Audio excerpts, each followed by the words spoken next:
caso, por exemplo, que nós acompanhamos lá no Ceará, de uma prefeitura, eu não me lembro se era de Fortaleza, que ia comprar filé de salmão. Ia importar, claro, porque o Brasil não produz salmão. Então ia importar o do Chile, da Nova Zelândia, sei lá de onde que ia vir esse salmão. E uma cooperativa de agricultores familiares, de pescadores, soube e foi lá oferecer filé de tilápia. Aí o pessoal diz, não, mas filé de tilápia as crianças não gostam. Mas como assim não gostam? Vocês já experimentaram? Não, mas não gosto de filé de tilápia. Aí o pessoal diz, não, então vamos fazer um teste. A gente faz um teste por nossa conta e risco. A gente tem um nutricionista na equipe, prepara o filé de tilápia e fornece para as crianças e no final faz o teste de aceitabilidade. Tá. Fizeram isso e no final deu mais de 80%, 85%, sei lá, por cento de aceitabilidade. E aí passaram a substituir a licitação de filé de salmão e passaram a comercializar o filé de tilápia. Ou seja, então às vezes tem alguma resistência que as pessoas não... É uma resistência da pessoa, que acha que porque ela talvez não gostasse de filé de tilápia, que eu acho que é difícil que alguém não goste, mas enfim. E tem, enfim, tem esse tipo de resistência do ponto de vista de acessar, de incluir esses produtos da agricultura familiar na alimentação escolar. Outro problema que que não deve ser novidade para vocês é a falta de infraestrutura que tem em muitas escolas. Com a história da terceirização em muitos lugares, chega já a marmitinha pronta, ou então é o pacotinho de biscoito com um suquinho em caixinha, ou seja, não precisa equipamento na escola para preparar alimentos. Então as escolas estão despreparadas do ponto de vista de infraestrutura para preparar esses alimentos da forma que está sendo estabelecido hoje na lei. E aí, nesse aspecto, o MDS e o FNDE, não sei se já encerrou, acho que sim, tinham um edital aberto para acesso a recursos para equipar essas unidades, inclusive estava disponibilizando a possibilidade de aquisição de caminhões frigoríficos para, enfim, fazer esses abastecimentos, reequipar essas escolas. Então, a gente está trabalhando isso com a possibilidade de distribuir esse tipo de equipamentos. A dificuldade logística, que foi muito bem claro apresentado aqui hoje de manhã, a dificuldade logística para a distribuição desses alimentos nas escolas. Quando os alimentos são mais perecíveis, ou seja, tem um período de uma vida útil curta, ele tem que ser distribuído semanalmente, e aí imagina a cidade de São Paulo fazer essa distribuição diária de produtos em todas as escolas. Lá na minha cidade é fácil, agora aqui, na cidade onde eu nasci. Então, a questão de logística para entrega é um grande desafio, enfim, ninguém tem solução pronta. Alguns lugares, no Paraná, por exemplo, os agricultores as cooperativas estão se organizando entre as diversas cooperativas que fornecem para a alimentação escolar, delas em conjunto, contratar uma empresa de logística por conta delas. Então, todas trariam os alimentos para uma central e essa central faria a distribuição nas escolas, porque lá a distribuição é por conta da cooperativa lá no Paraná. Em Curitiba, nas escolas estaduais, a distribuição, pelo menos parte dos alimentos, é pelas próprias cooperativas, uma parte é centralizada, enfim, é uma coisa que eu nunca entendi muito bem lá, mas enfim. E as cooperativas estão pensando em formar entre elas ou contratar uma empresa especializada em logística, ou então criar uma pessoa específica, uma pessoa jurídica específica para fazer a distribuição. Enfim, tem que pensar arranjos nesse aspecto que, enfim, não tem milagre, solução pronta criada por nós em Brasília que vai resolver esse tipo de problema. Então, é muito da realidade de cada local para encontrar essas alternativas. Há também, em alguns lugares, uma certa desconfiança das entidades compradoras com relação à questão dos produtos da agricultura familiar. E talvez seja por isso que ainda muitos municípios não compraram. E também tem resistência política, enfim, uma série de coisas que impedem que as prefeituras comprem como foi o exemplo aqui em São Paulo, só a partir de agora, do final de 2012, 2013, que começou a comprar, e a lei de 2009. Em outro aspecto, que nós temos ouvido muitas dificuldades, é a questão da interpretação da lei, a forma de contratar. Todo mundo está acostumado, desde a Constituição de 88, ou melhor, desde a 8666, que tem que ser por licitação. Então, todo mundo já tem o pacotinho pronto, era só, no início de ano, pegar, adequar o cardápio e publicar a licitação, e pronto. Era muito simples para o gestor comprador dos alimentos, e, em geral, eu não estou dizendo que é o caso, mas, em geral, a mesma empresa ganhava, sempre a mesma empresa ganhava a licitação. Eu tive recentemente no Chile, por exemplo, no Chile, que tem 5.000 quilômetros de comprimento, tem 5 empresas que fornecem alimento no país inteiro. Lá é centralizada a compra. Interessa o hábito alimentar da região, é o mesmo pacote de ração que cada um recebe de sul a norte do país, né? E aqui no Brasil, então era assim que funcionava, era licitação e ganhe quem oferecer menor preço. E outras coisas a mais que, enfim, a gente ouvia na imprensa com frequência, formas de desvios, de financiamento de campanha, enfim, etc, etc, que não é o caso. Então esse é um dificultador, e que muitos ainda entendem que a 866 é superior a 11947. E as duas são leis ordinárias e as duas são de hierarquia igual, ou seja, não é que a 866 é superior. A forma do contrato, sim, ainda é regido pelos itens que trata de contrato da 866. Agora, da compra, não. A compra é chamada pública, conforme definido na 11947. E aí, nesse aspecto, então, há carência de formação de pessoas envolvidas nesse processo de aquisição. Então, a gente tem visto muita debilidade, principalmente em municípios pequenos, que não sabem como fazer. Não sabem nem como fazer uma chamada pública. Eu acho que dos grandes municípios tem equipes mais preparadas para isso, mas nos municípios pequenos tem essa carência de pessoas para trabalhar, até mesmo entender o que é uma chamada pública. Então, uma das formas, antes de eu entrar mais especificamente na questão do que nós do MDA estamos fazendo, um dos estrangulamentos também que a gente percebe que as cooperativas enfrentam é capital de giro. Porque às vezes entrega o produto, a prefeitura demora 4 meses para pagar, embora a lei diz que tem que ser paga em 30 dias. E aí a cooperativa não tem condições de aguentar esse tempo todo sem enfim, pagar os produtores. E uma das formas que nós temos visto que está dando certo é uma modalidade do PA, que o Nivaldo pode até explicar melhor depois, que é formação de estoque. É recurso do MDA, que nós disponibilizamos por meio da Conab, que é um empréstimo às cooperativas para elas fazerem estoque, ou, enfim, poder fornecer, girar com estoque, fornecer para alimentação escolar, por exemplo, produtos que são passíveis de ter em estoque. Então, por exemplo, vamos supor que uma cooperativa produza feijão. Feijão não produz todo dia que nem alface. Então, ele tem que colher esse feijão em determinada época, e vamos supor que ele tem um contrato de entrega de alimentação, de feijão para alimentação escolar. Então, o produtor que produziu o feijão naquela determinada época, ele precisa vender e receber. E se a cooperativa vai ter um contrato para entregar durante 6 meses, por exemplo, vai ter algum agricultor que vai ter que esperar 6 meses para receber. Então, esta modalidade pode auxiliar nesse aspecto.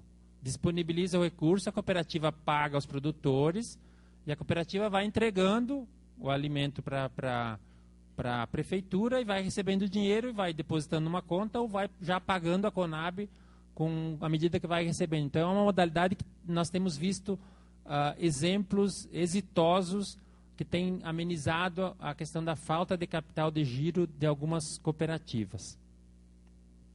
Bom, então, diante dessa dificuldade toda que, enfim, nós vimos, o que o MDA passou a fazer, então, a partir de 2010. 2009 foi aprovada a lei, em 2010 nós começamos a atuar, então, diante da dificuldade, principalmente das grandes cidades.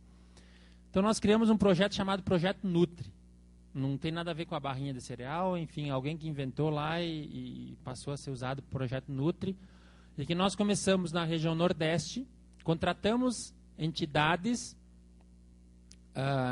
de assessoria, de assistência técnica, para fazer essa aproximação entre cooperativas, organizações da agricultura familiar e gestores municipais e estaduais da alimentação escolar. Aqui em São Paulo, a entidade que era contratada pelo MDA, que está em fase final, já terminou o contrato, é Via Pública, não sei se tem alguém aqui. Não. Que fez esse diagnóstico da situação das cooperativas existentes no Estado, enfim, dos potenciais fornecedores. E a gente fez isso em São Paulo, no Rio de Janeiro, no Nordeste e Minas Gerais. E tendo em vista que, de forma geral, tem surtido bons efeitos, enfim, da aproximação dos agricultores com os gestores, enfim, o caso da tilápia foi o caso lá da entidade contratada por nós lá no Nordeste. Então nós vimos que isso poderia ser uma iniciativa interessante.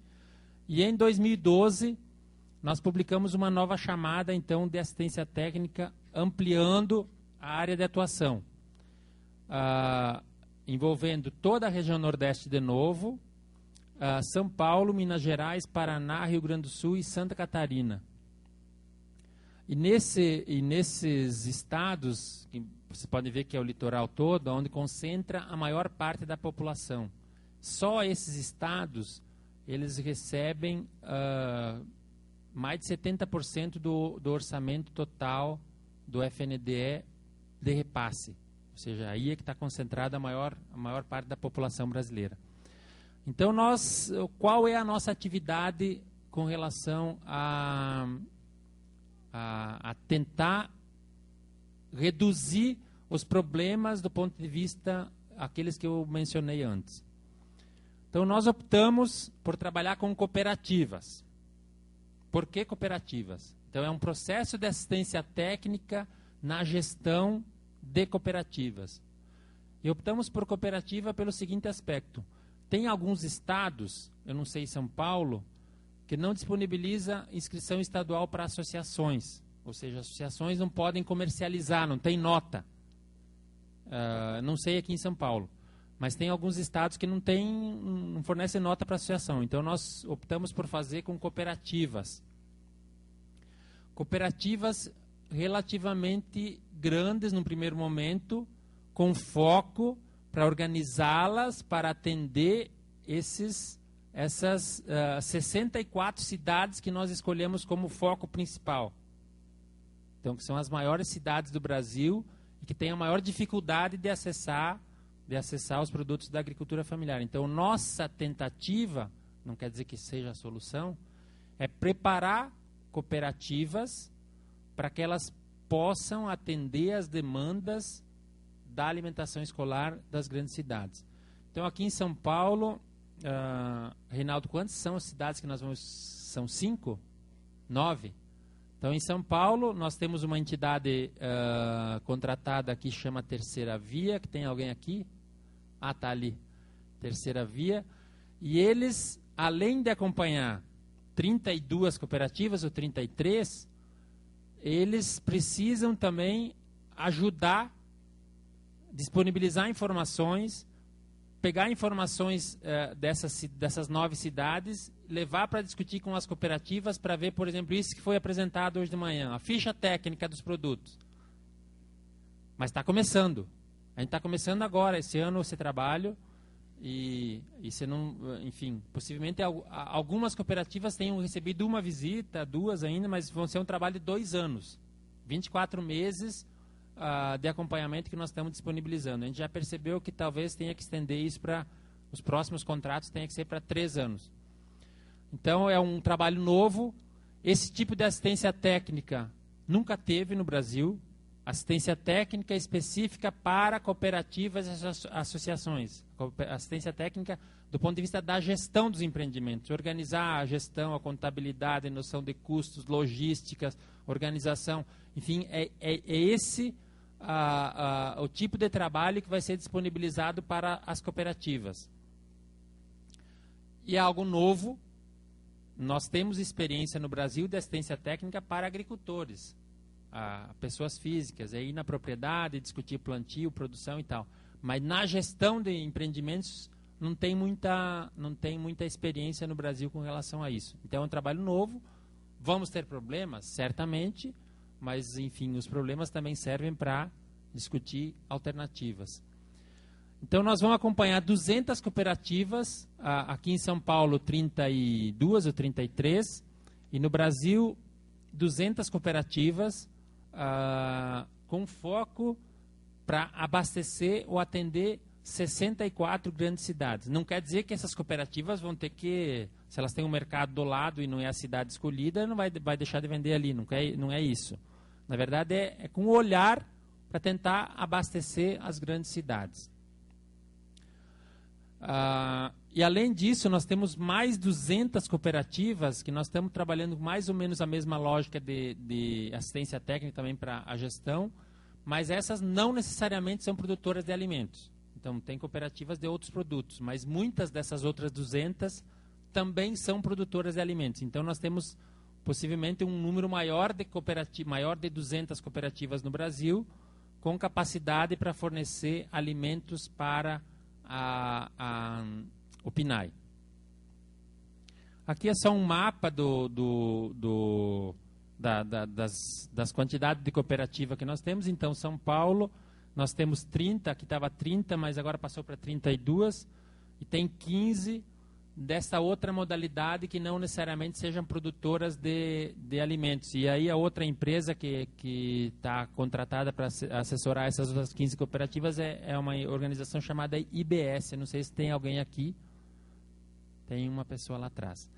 Então, possivelmente dessas 15 também tem alguma cooperativa que seja especializada em produção de alimentos e que também podem assessorar nesse aspecto de disponibilizar informações. Bom, algumas informações com relação... Já deu meia hora. Algumas informações com relação ao PNAE em São Paulo, o estado de São Paulo. Então, com relação a dados do FNDE, não sei se tem alguém do Secanes aqui, tem uma turminha ali, que, enfim, está mais por dentro. Talvez as informações que eu esteja apresentando estejam mais desatualizadas, mas, enfim, foram as últimas que o FNDE nos passou. Então, em 2011, dos 4.663 municípios que haviam prestado conta até que o FNDE nos passou essa informação, 2.818 tinham comprado alguma coisa da alimentação escolar em 2011. Em 2012, um número menor, 4.191 municípios tinham prestado conta, já 2.902 municípios tinham comprado alguma coisa. Tem em percentagem aqui que é mais interessante. Então, em 2011, dos que prestaram contas, não é do total, 21 tinha comprado mais de 30%. Em 2012, já passou para 27% dos municípios, daqueles 4.191, 27,3% já tinham comprado mais de 30% em 2012. O município de São Paulo...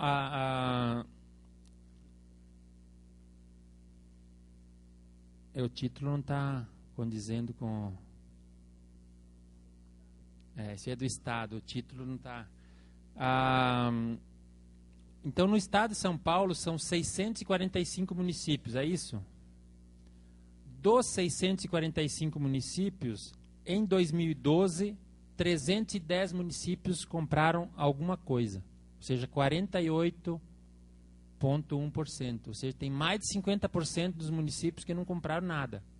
Ou ainda não prestaram conta quando o FNDE nos passou esses dados. Porque esses dados são preliminares ainda, que o FNDE estruturou um sistema eletrônico de prestação de contas e alguns municípios ainda estão com alguma pendência.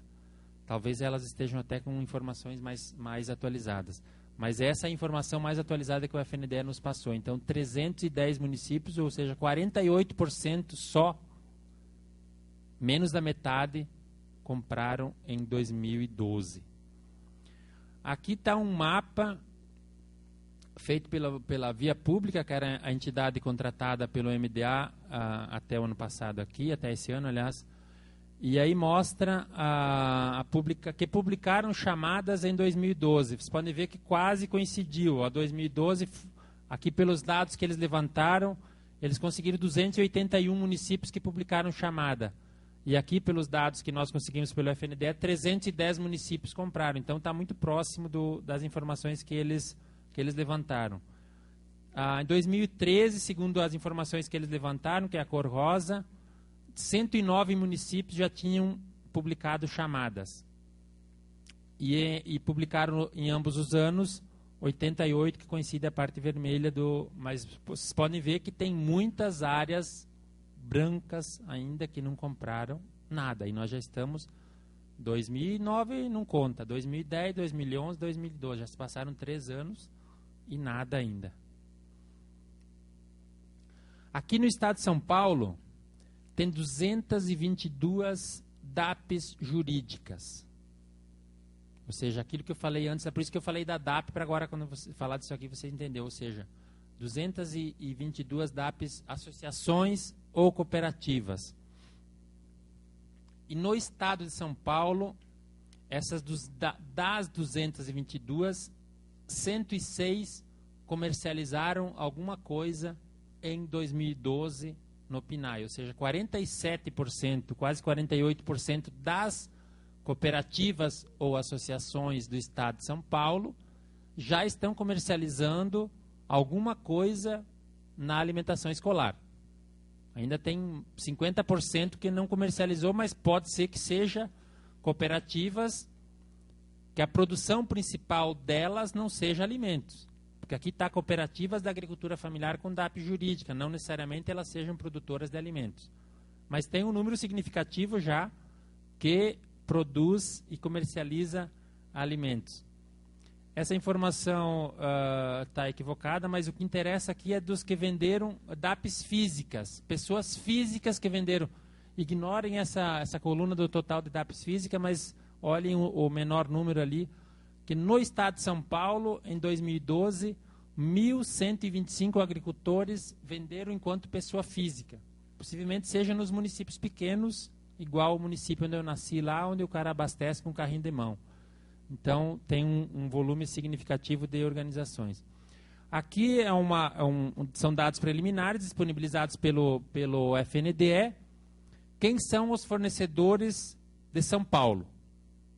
Então, R$782 mil foram vendidos por cooperativas ou associações do Paraná, ou seja, dá 1,56%. 2,62% foram vendidos por cooperativas de Santa Catarina. 17,81% foram vendidas por cooperativas do meu estado, lá do Rio Grande do Sul. E 51,95% foi por cooperativas e associações do estado de São Paulo, 106. Uma de Minas Gerais. E tem ainda 3 milhões, ou seja, 7,35, que tem problemas de identificação no cadastro, lá que está outros ali. Então, no total, no estado de São Paulo,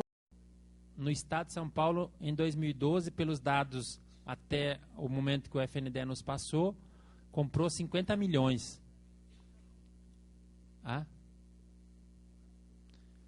Então está vindo produto de fora bastante e que talvez o desafio para as organizações aqui do estado, da agricultura familiar, enfim, é ver que produtos são esses que estão vindo de fora e para ver se esses produtos que vêm de fora são possíveis de serem produzidos aqui e atendido essa demanda aqui pelos agricultores de São Paulo.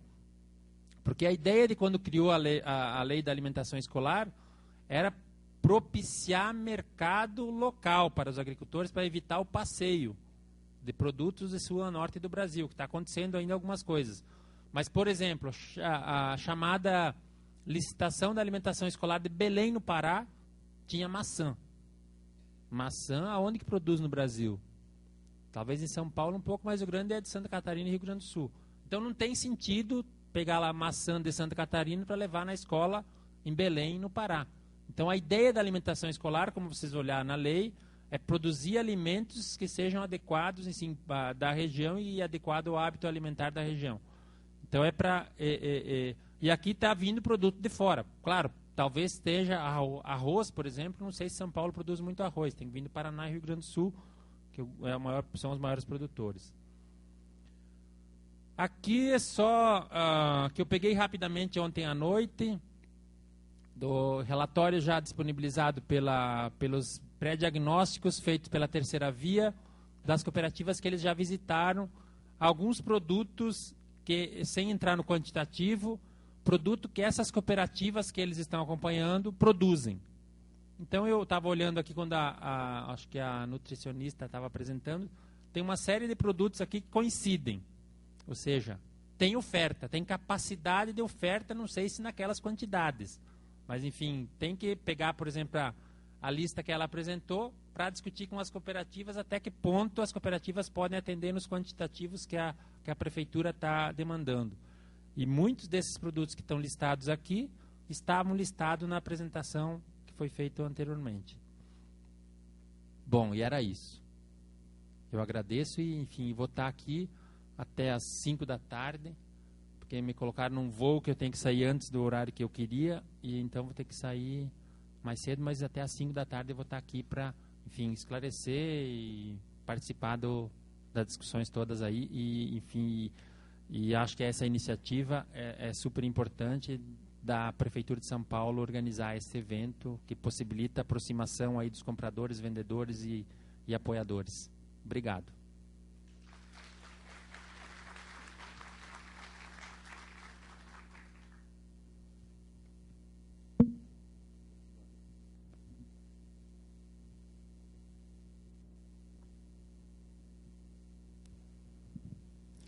Boa tarde. Boa tarde. Está meio esquisito o som, né? Bom, gente, eu vou tentar resumir a minha visão sobre o que aconteceu em São Paulo com a alimentação escolar. Eu sou bastante ácido com essas coisas, não é novidade para ninguém. E eu que estou trabalhando com a agricultura familiar em São Paulo há 10 anos, eu me sinto no direito, inclusive, por ter feito para vários municípios aí doações bem superiores, inclusive, ao que o PENAI repassa. Tem municípios em São Paulo que recebe 50 mil reais do PENAI e a Conab está comprando 1 milhão de reais. São 20 cotas de 100% do que a FNDE repassa. Tem municípios em São Paulo, caso de Itaquarivaí, se eu não me engano, que deve receber uns 30, 40 mil reais. A gente está operando perto de 1 milhão e 300. Eu vou fechar alguns números para vocês e vou dar um parecer aqui, que eu nunca escondi isso de ninguém. Quando saiu a lei, a grande maioria das prefeituras, elas simplesmente acharam que essa lei é um problema do agricultor familiar. Eu lanço a chamada pública, se o cara tiver, tudo bem, se não tiver, ele que se exploda. Esse aqui é um processo que as prefeituras, principalmente, que acabaram tirando a autogestão da alimentação escolar, elas inviabilizaram essa compra. Se você hoje contratou uma terceirizada, se você tem entrega em 500 pontos, você não pode cobrar de uma cooperativa de agricultor familiar que de uma hora para outra ela cumpra entregar em 200 pontos, principalmente porque, ao contrário de quem faz a licitação pode ir numa quitanda na frente de uma escola, pagar R$2 de um produto e vender a 10 para a prefeitura. Ele não tem obrigação de plantar o produto, ele não tem obrigação de justificar que ele é agricultor, ele pode esmagar um agricultor familiar. Eu cansei de ver isso, o cara pagar R$2 um quilo de tomate e vender a R$8 para a prefeitura, e as prefeituras comprando, e aí pede-se depois que o agricultor familiar que tem que plantar cumpra as mesmas obrigações que um grupinho de meia dúzia que faz qualquer coisa para vender para a prefeitura, porque é um ótimo negócio, cumpra as mesmas coisas que um sujeito que ganha muito dinheiro para fazer isso, que é capaz de contratar uma empresa de logística, vai atrás. Não vai funcionar. Não vai funcionar. E quais são os números de São Paulo? Aqueles 570 milhões é o atual repasse da FNDE que você mostrou? Tá. Dos 570 milhões, gente, eu vou dizer para vocês como é que está dividido. A Prefeitura de São Paulo, que pouco fez ao longo desses últimos 3 anos, né? As compras foram muito pequenas aqui em São Paulo, 90 milhões é dela. E tem mais, atualizando um pouco esse cálculo, provavelmente a Secretaria de Educação de São Paulo, que deveria também estar comprando da agricultura familiar e não comprou do Estado de São Paulo, comprou apenas de algumas cooperativas grandes do Rio Grande do Sul e Paraná, deve de ter em torno de 240 ou 250 milhões. Resumo da ópera. Aproximadamente 60% do que o FNDE repassa para o Estado de São Paulo estão na mão de 2 gestores, que é a Secretaria da Educação e a Prefeitura Municipal de São Paulo. Podemos acrescentar aí um terceiro, talvez a Prefeitura de Campinas, que deve estar hoje em torno de uns 30 milhões, acredito eu. Chegamos a uns 70%. Então, quando você fala que em São Paulo 200, 300 municípios compraram, são os municípios parecidos com essa cidade, que eu nunca ouvi falar, que ele nasceu, Pedro. Como é que chama mesmo? Ronda Alta. Ronda Alta. Não tinha nem noção que essa cidade existia. E a cidade já tem pelo menos uns 25 anos, que é a idade dele. Então, o que acontece? Você vai, então, em Promissão, que é 30 mil, o cara compra 100%. Você vai em Quatá.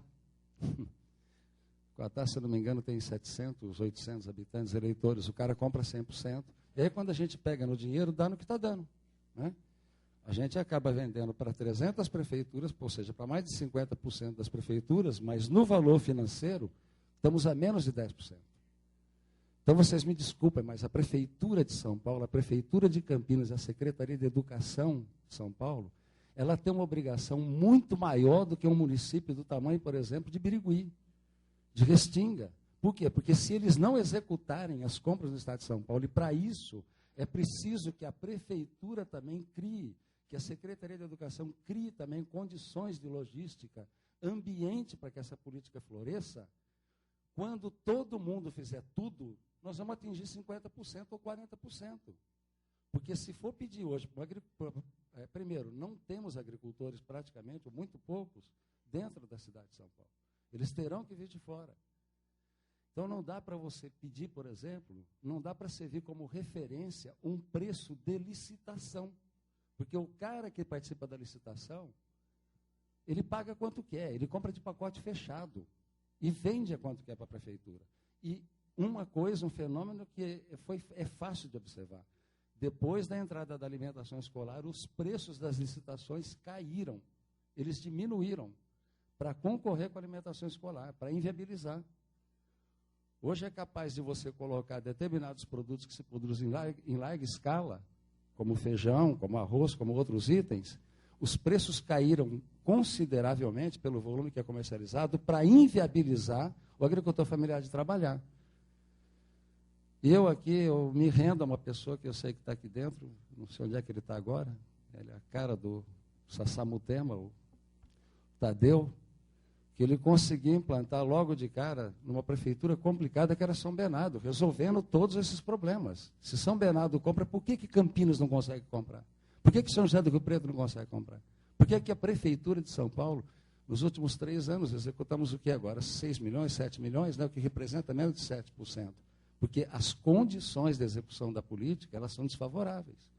Se não houver aqui dentro uma contratação de uma cooperativa, por exemplo, de vans, para receber centralizado e eles distribuírem, ou se não houver, por parte da prefeitura, ela arcar com os custos de logística, porque o governo federal paga o alimento, nós vamos ficar aqui discutindo 50 anos e não vamos sair disso. Não é, essa lei, ela não é um problema da agricultura familiar. A lei é justa. A lei prevê que vá se comprar de quem produz e não de quem sabe comercializar. E eu não vou entrar nem no mérito da questão das terceirizadas, né, porque algumas prefeituras alegam que não podem comprar porque têm contratos por mais 2 anos, 3 anos e desmontaram as suas estruturas de autogestão. Eu tenho certeza que se fosse o inverso, se se comprasse da agricultura familiar tradicionalmente, de uma hora para outra, falasse que agora é por licitação, nós teríamos 100% das prefeituras aderindo ao processo. E não é justo. O que o Estado tem feito com a licitação é privilegiar quem não trabalha. É privilegiar Quem não levanta cedo é quem sabe comercializar. E isso que você estava citando, Pedro, não é o problema da alimentação. O PAA e a relação do PNAE, se você estender ela para outros produtos que não alimentos, eles dariam uma solução espetacular em vários municípios. A Prefeitura de Campinas, volto a ela, comprou uma quantidade absurda, por exemplo, de uniformes, através da licitação. A empresa que arrematou foi do Rio de Janeiro e não entregou os uniformes, ou entregou uniformes em condições precárias. Caso a Prefeitura de Campinas ou qualquer outra prefeitura resolvesse montar uma cooperativa de costureiras hoje e falar, vai fornecer prioritariamente quem trabalha no meu município, ele geraria emprego, essa cooperativa trabalharia um treinamento simples, você capacitaria as pessoas para isso. Quando você diz, Pedro, ali que falta capacitação das pessoas, falta também vontade política de fazer as coisas. É evidente que você precisa que alguém desse e diga para você, olha, essa lei é importante, eu reconheço que ela é legítima, justa, e eu quero que ela seja feita. E vamos arrumar um ambiente para isso. E é isso que eu não vejo acontecendo, infelizmente, dentro das principais estruturas de São Paulo. Gente, eu vou voltar a repetir. Se a Secretaria de Educação de São Paulo, a Prefeitura de São Paulo, a Prefeitura de Campinas, a Prefeitura de Guarulhos, essas maiores prefeituras que representam quase que 80% do repasse, não se preocuparem em criarem um ambiente de logística, de recebimento, não trabalhasse pessoal da área de compras, esse povo faz isso há 50 anos. Eles querem repetir o que está sendo feito. E para essas pessoas sentirem na pele quanto é duro ter o seu serviço, o seu produto terceirizado, você teria que demitir todo mundo do Estado e pedir para ser contratado por uma terceirizada também, para ver quanto dói isso. Imagine vocês que trabalham aqui numa estrutura pública, se todos nós fôssemos demitidos e ao invés de ter uma contratação direta de emprego por concurso, nós fôssemos contratados por uma dessas jobs da vida. Né? Como é que funciona? Eu seria um servidor da Conab, não direto, a empresa que fosse meu dono, cobraria da Conab 10 mil reais, 15 mil reais, 20 mil reais para me oferecer como profissional e me pagaria 2 ou 3 mil reais quando pagasse. É mais ou menos isso que a gente faz quando licita. A gente permite que uma pessoa que simplesmente não participe do processo seja um intermediário e ganhe nesse processo. E essa estrutura, ela é longa e ela se viciou no mercado. Ela vai brigar para provar o tempo todo que o produto da agricultura familiar não tem qualidade, que as cooperativas não têm estrutura, que não tem logística, não tem o diabo a quatro. Ora, diga para mim que eu posso comprar qualquer produto a qualquer preço e que você vai comprar de mim pelo preço que eu quiser também, e eu me transformo num expert. Então, Danuta e o pessoal todo daqui de dentro, a responsabilidade nossa da Secretaria de Educação, da Prefeitura de São Paulo, da Prefeitura de Campinas, ela é imensa. Porque na hora em que as outras prefeituras cumprirem 100%, a gente chega a 10%, 20%. Se nós não criarmos um ambiente, não verificarmos os problemas, lançarmos chamadas públicas que esvaziarem, a gente não avaliar o que está acontecendo, a gente vai ficar repetindo as chamadas públicas, é como repetir os atos e esperar resultado diferente. Isso não vai andar. Agora, se a gente fizer tudo certo e o agricultor familiar descumprir a parte dele, a história é outra. Mas o fato é que, na atual estrutura, a gente vai ficar batendo em ferro frio. A gente, e eu falo para vocês que principalmente a Secretaria de Educação de São Paulo, a Secretaria de Educação do Paraná, gente, comprou quase que 100% da agricultura familiar. Se você abrir o Paraná, não sei se o Pedro tem informações, Secretaria do Distrito Federal, que praticamente não tem agricultores. Nós não avançamos aqui. Esse dado eu vou repetir para vocês, somando Secretaria de Educação, Prefeitura de São Paulo, Prefeitura de Campinas, Prefeitura de Guarulhos, Santo André, as maiores, representam 70%, 80% do dinheiro que está disponível para o agricultor familiar. E se nós não prepararmos isso, eu entendo que é mais fácil para promissão, por exemplo, comprar da alimentação escolar. 10 escolas, centralizado, talvez até uma cozinha piloto. Mas dá para reverter esse quadro aqui. O resto se acomoda no meio do processo. O resto se acomoda no meio do processo. O problema é que realmente falta que a gente admita o seguinte: isso não é um problema apenas de quem fornece, é de quem recebe produto, sim. Os 90 milhões que estão disponíveis, Danuta, é exatamente o que eu vou comprar do PA no estado de São Paulo. Cumprir 30%, que é 27 milhões hoje, não é fácil. E vai ficar muito pior, porque nos últimos 3 anos a gente pouco trabalhou aqui dentro nesse sentido. O que eu poderia, e posso falar para você, sugerir, o MDA conhece os agricultores familiares, tem cadastrados, mas eu sei a capacidade deles aqui em São Paulo, porque a Conab opera a doação simultânea há muito tempo. E eu falo para você que é com tristeza que eu vejo isso. Municípios que a gente compra dentro do município, alimentação escolar, que a prefeitura está brigando para ficar com a doação, não estão comprando.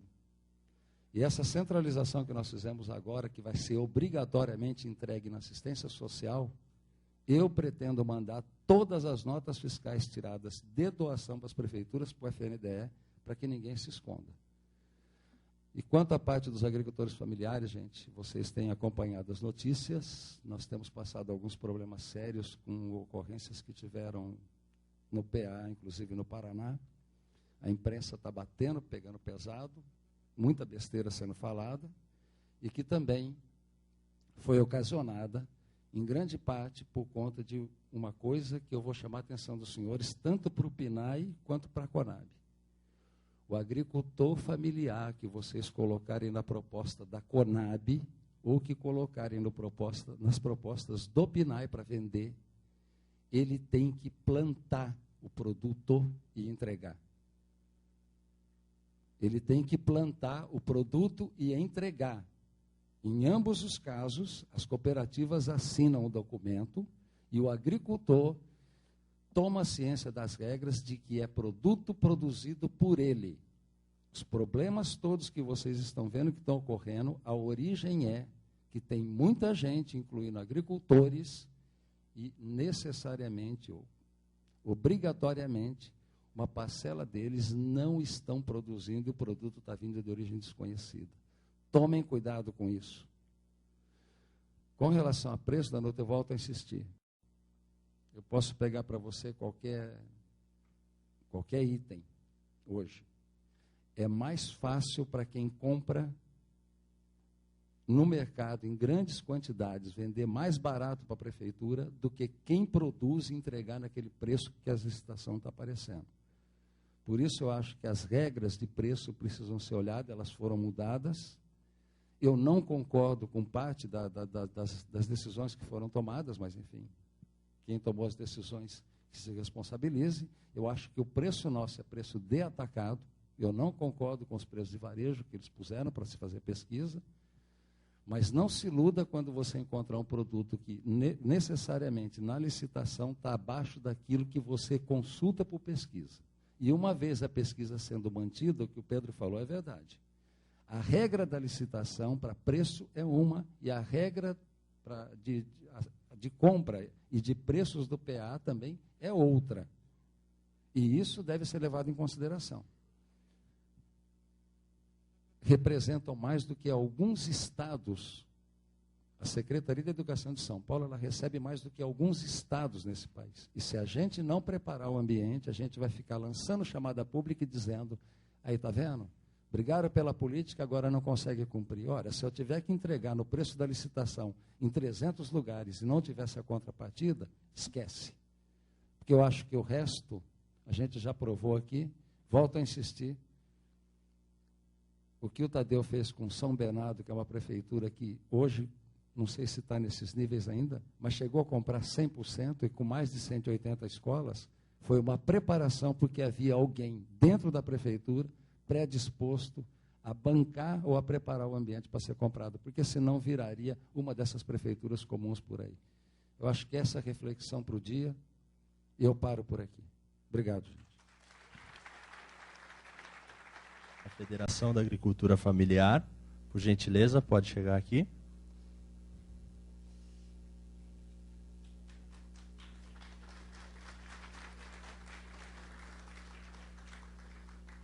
E o senhor Lorival de Paula, do Movimento Sem Terra.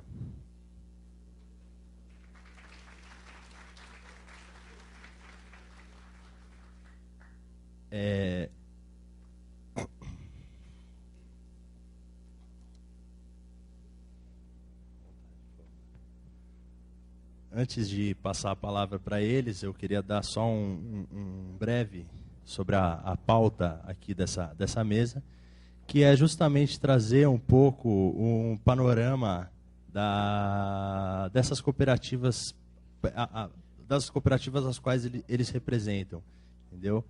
Então a ideia é tirar daqui alguns subsídios para o nosso debate no primeiro momento, e no próximo momento aí informações que podem vir a contribuir com o nosso programa de alimentação. Então, por favor, com vocês aí com a palavra.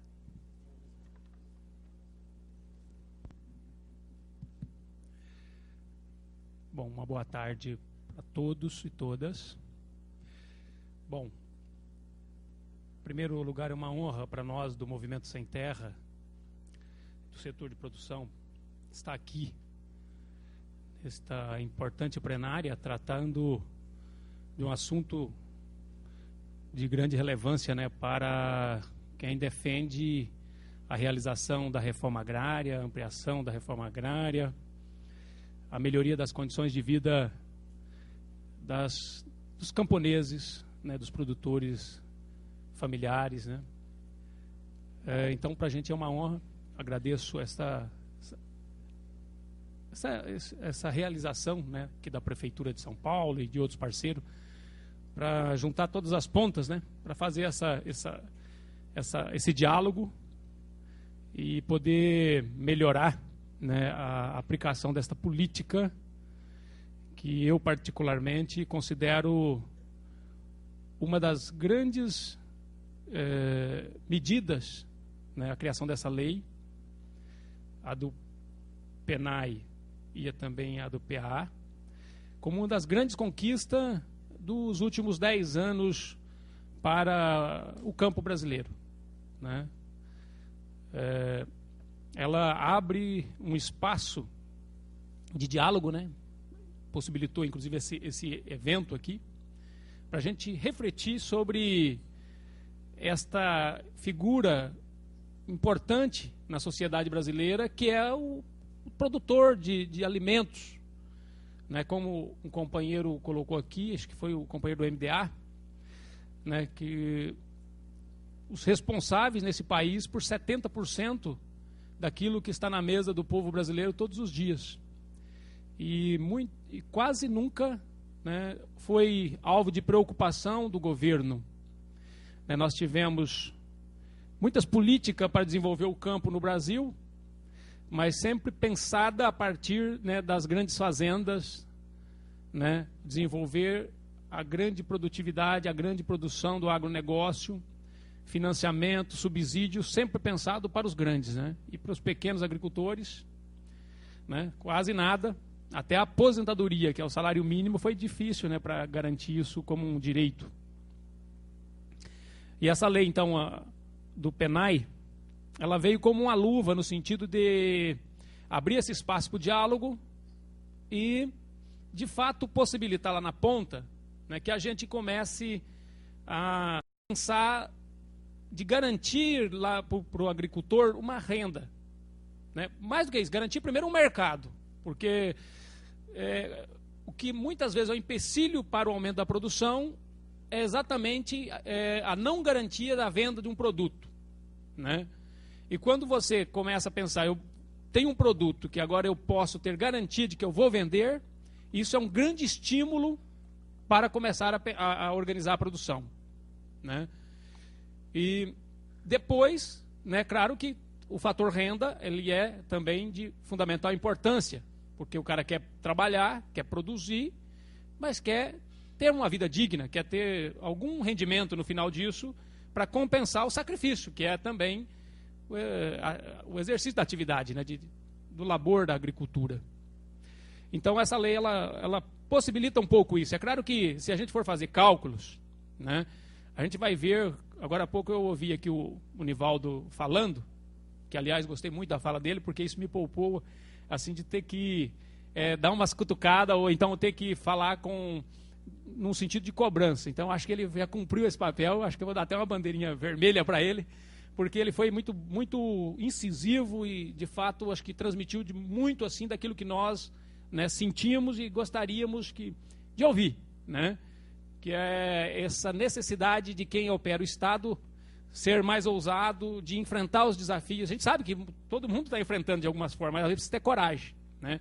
E às vezes até saber que podemos pagar caro, às vezes, em ter coragem de enfrentar desafios dentro do Estado burguês, né? Desse Estado é um conjunto de regras e normas que está estabelecido e que quando a gente mexe nos interesses de algum setor, e a gente sabe que quem está na operacionalização dessa fatia tão importante dos municípios, que é merenda escolar, né? Compra. A gente sabe que mexeu aí, mexe com interesses. E superar isso é um trabalho que exige vontade política. E exige consciência de que o que a gente está fazendo não vai ser em vão, que a gente vai estar, pelo menos, dando uma parcela de contribuição para consolidar no Brasil uma fatia de agricultores familiares que não vão, ou pelo menos não devem, abandonar o campo e ir para a cidade e inchar ainda mais as nossas favelas, né? Então, achei muito boa a fala dele, nesse sentido de cobrar e, ao mesmo tempo, dizer, eu estou dizendo isso, é uma luta que está estabelecida e que, principalmente nos grandes municípios, a gente sabe que esta fatia lá é uma fatia importante, que os interesses que estão cristalizados em torno dessas políticas, né, das compras de merenda escolar, não só de merenda escolar, mas de diversas áreas que mexem com os setores importantes da economia, são muito complicados de mexer, porque a retaliação é uma coisa bem provável. Então, a gente entende, mas a gente também tem que dizer, bom, se não tiver coragem, não muda. Se não tiver coragem, as coisas não acontecem, né? Mas eu queria dizer que, né, então a fala dele já cumpriu esse papel, né, de cobrar, né? Mas eu dizer que a gente apoia inteiramente o que ele disse, no sentido, é o que a gente sente como camponês lá, né? Sabendo que vocês estão dentro de um campo de batalha, quem está nos municípios, quem quer, porque tem gente que está também não quer mudar, né? Tem gente que está ali nos cargos ou em determinadas tarefas aí no município, seja ela cargos de indicação, ou seja eles cargos por meio de concurso público, né? Mas que às vezes não quer mudar, né? Mas a gente percebe que aqui em São Paulo, pelo menos de um ano para cá, a gente viu que começa a ter um comprometimento nesse sentido de buscar, de tentar implementar a lei, pelo menos, né? E isso é muito importante. Agora, eu quero dizer o seguinte: nós do Movimento Sem Terra, né, nós lutamos durante esses últimos 30 anos para a realização de uma reforma agrária nesse país. Temos algumas conquistas, né? Nós temos aí aproximadamente 300 mil famílias assentadas pelo MST, né? Que é o que nós consideramos público do MST. O Estado aí diz que tem em torno de quase 1.900.000 famílias, né, mais ou menos assentadas. Nós entendemos que está muito distante ainda de termos a realização de uma verdadeira reforma agrária. Existem conquistas de assentamento, existem algumas conquistas nas áreas políticas, como eu disse, uma das coisas, a lei que foi criada pelo Lula, né, lei do PENAI, PAA, né, algumas coisas na área da habitação, que está se tentando implementar no campo o direito do programa Minha Casa Minha Vida, né, que tem um monte de empecilho, né, que está complicando a vida lá na ponta, né, da própria existência da política, da viabilidade dela, mas existem algumas conquistas. Agora, ainda não existe uma reforma agrária como nós sonhamos e acreditamos que seria o ideal para a conquista de um país justo, né, igualitário, e um país onde todos tivessem a dignidade do trabalho, né, e de poder construir um sonho e um futuro olhando a vida no campo, né, uma vida saudável, uma vida de trabalho, mas uma vida com dignidade, né? Que sem o trabalho acho difícil pensar uma dignidade sem trabalho, né? Bom, Mas nessa luta toda, nesses anos, a gente entendeu que era fundamental, né, organizar, depois da conquista da terra, a produção, né? E entendemos que organizar a produção, né, o desafio maior dos camponeses seria organizar também a cooperação, para dentro do sistema de cooperação, organizar as nossas agroindústrias. Porque entendemos que quem determina na economia, quem tem a chave do grande jogo é a indústria, né? A gente pode dizer, não, mas né, a gente pode eleger um, outro, e isso pode trazer algumas mudanças. É verdade, pode trazer mudanças, mas não é sempre mudanças marginais, vamos dizer assim. Não é quem determina mesmo, em última instância, é o poder econômico. E o poder econômico, num país como o Brasil, né, é a indústria que acaba dando a cartada final, a palavra final, determinando o jogo. Quando eu estou dizendo indústria, eu estou dizendo de diversos setores, né? Desde a construção civil e na agricultura, né? O grande agronegócio e tudo isso. Bom, mas entendemos que os camponeses precisavam de ocupar esse espaço, porque se a gente tiver a terra, não se organizar para ter uma boa produção e depois industrializar esse produto, buscar o mercado, que é uma outra fatia, né, que nós entendemos tudo isso como se fosse latifúndios diferentes, né? Tem o latifúndio primeiro da terra, que a gente conquista, depois a gente precisa quebrar o latifúndio do comércio, né? E acho que aí a lei entra como uma aliada, no sentido de botar uma cunha lá no mato. A gente diz, quando a gente vai rachar, né, hoje em dia quase não se usa mais isso, mas isso há muitos anos atrás, né, 50, 60, 40, 20 anos eu peguei isso ainda, né, para rachar uma madeira tinha que ter uma marreta, que era um instrumento muito pesado, e umas cunhas, né, que eram umas coisas de ferro para bater e ir enfiando e rachar aquela madeira e fazer a tábua, fazer um material para você usar numa cerca ou numa casa e tal. Bom, então a lei pode significar assim, como se fosse essa lei aí, como uma cunha no latifúndio do comércio, né, principalmente dentro dos órgãos públicos, que a gente pode chegar em bons termos daqui a algum tempo, né, se ela for sendo bem aplicada, cuidada e com uma certa ousadia, né, para ir bater na marreta, né, para ir colocando, fazendo essa cunha penetrar nesse latifúndio do comércio que é as merendas escolares dos grandes municípios, principalmente. Bom, aí nós entendemos, então, e estamos hoje numa situação seguinte. Apesar de termos encontrado barreiras de todas as ordens para ocupar os outros latifúndios, que é o latifúndio da industrialização, depois da terra, né, o latifúndio do comércio, nós conseguimos avançar e hoje temos aí várias cooperativas, né, no Brasil, e principalmente pegando Paraná, Santa Catarina, Rio Grande do Sul e também São Paulo, né? Temos quase todos os estados temos cooperativas importantes na área da produção, comercialização, industrialização. Mas eu destaco assim o Rio Grande do Sul, Santa Catarina, né, o Paraná, até porque são os estados que deram origem ao movimento. O movimento é mais antigo e também, né, tem elementos da cultura da região e tem também essa coisa de ser mais velhos, então tem experiências já mais antigas sendo desenvolvida, né? Nós temos uma produção bastante grande hoje de arroz, né? Até São Paulo está aqui colocando o arroz orgânico, né, na merenda escolar. Feijão, bastante produção de feijão, inclusive aqui em São Paulo nós temos a cooperativa regional também de Itapeva, que tem vendido feijão e está com essa pendência aqui, inclusive em relação a essa questão do preço, mas tem vendido feijão em muitas prefeituras do estado de São Paulo, e aqui está com essa dificuldade, mas está aqui participando. Nós temos várias cooperativas, principalmente no Paraná, Santa Catarina, que está num estágio muito avançado na área da produção de produtos lácteos, né? O leite, né, tanto o leite pasteurizado, leite longa-vida, queijos, iogurte, bebidas lácteas. Temos aqui em São Paulo, né, também nessa área do leite, porque o leite é uma atividade importantíssima na agricultura, porque ela é uma base para você fixar o homem no campo, né? Hoje, ele sempre funcionou assim, não é que agora, praticamente não, os dados dizem que 80% da agricultura familiar, ela produz leite. Alguns não comercializam esse leite, grande parte comercializa a cesta básica, praticamente, da família garantida pela produção de leite, né?